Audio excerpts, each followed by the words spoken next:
The first type of case uh, is related to the revenue growth. As I said, it could be an example of cases. Pepsi has encountered consecutive 3 years of flat growth.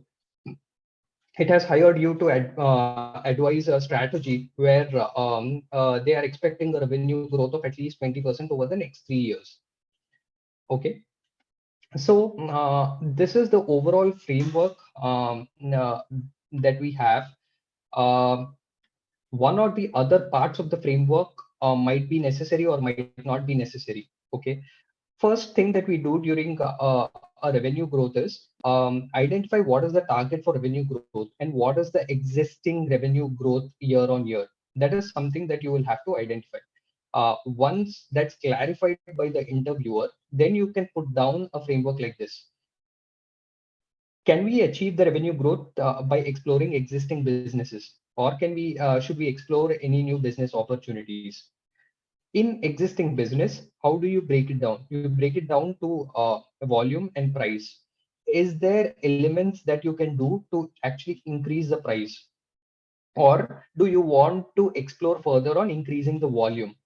When I say increasing the volume, it could be actually venturing into new markets and capture new customers. That is what is saying as increasing customers. Or it could be with existing customers, you increase the basket size, thereby you increase the volume. Where a customer probably buys 10 units, how would you try and identify where he can buy 12 or 15 units, for example? Okay, that's increasing the basket size. Or if someone buys products for only 10 rupees, for example, how would you without increasing the price of a unit, how would you make them buy probably products worth 15 rupees, for example? So that's about increasing basket size. Okay. Then coming to new business opportunities, you might have to look at what are the new geographies or markets that the firm can venture into. What is probably the new product lines, and are there any new products or services that they can launch, or can they acquire any new firm? Once you identify during the case that they are going ahead and acquiring, they want to acquire a new firm, then it could eventually lead into a merger and acquisition case, and you can use the merger and acquisition framework that we'll discuss. So that's how a case actually progresses. I'll give you an example. Now, when we are saying Pepsi has encountered a consecutive 3 years of flat growth, and we are looking at increasing its revenue by 20%. So the first thing that you are that you would want to identify is when we say flat growth, do we mean that the growth rate? You would ask these kind of clarifying questions. Do we say that the growth rate was less than 5% year on year? That is the first thing probably you would ask. Okay. Then the next question to actually scope your framework or think about what you should lay down is Pepsi actually looking to venture into new businesses, or do you think they want to expand on the existing businesses that they have?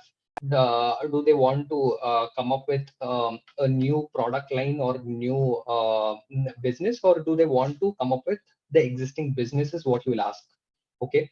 When the interviewer says no, we would want to explore only existing business, that's when you would probably remove this from your framework and go ahead with just this. Okay. Then the way I would do it is, what are the various businesses that they have? I would list that down. Then the various business segments that they have is, of course, soft drinks, then energy drinks, and then probably all the wafers, chips, and all of those kind of products is what they have. So I would list that various business segments, and then look at increasing volume or prices for each of the segments separately. I could ask scoping questions there as well. Are we looking at increasing the revenue for the entire portfolio, or are we looking at only the soft drink market? Okay, that's how I would actually ask clarifying questions to the interviewer. And once he confirms, I would progress and try to look at what are the various things.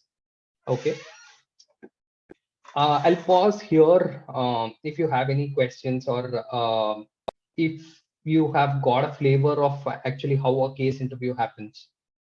I understand that many of you are new to probably consulting interviews. So that's why I'm just walking you through how a case interview actually happens and how do we use the framework as well.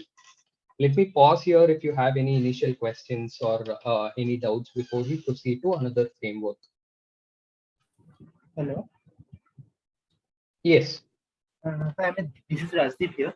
So I only had one question. Can you just repeat the first scoping question we can ask? Like when it is written as growth as sales has increased by 20%, then what are the Mm-hmm. scoping questions we can ask in the first way? One is like Mm-hmm. just we need to find regarding the how much revenue or how much growth is in the present scenario. Is that a Correct. first scoping question? Yes. See, it has been mentioned that there is the consecutive 3 years of flat growth, and they're looking for at least 20% growth over the next 3 years. Okay.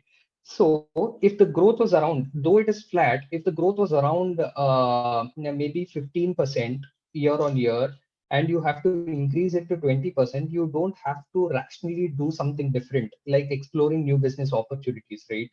So that's how you ask a scoping question. The way you would put it to the interviewer is, when we say there have been consecutive 3 years of flat growth, can I assume that it is less than 5% and we are looking for a growth of 20% over the next 3 years? That is how you would put a scoping question, because this will help you to descope this part of your framework. It will help you focus only on this. Or if he says, no, we are trying to look at radically different methods of actually boosting our sales. We are looking at new business opportunities as well, is what he would say. Then you would descope this part of your framework and you will start looking only at this part. Understood? So I that's how you understood. ask a scoping question to clarify the framework or the way you would progress further into a case.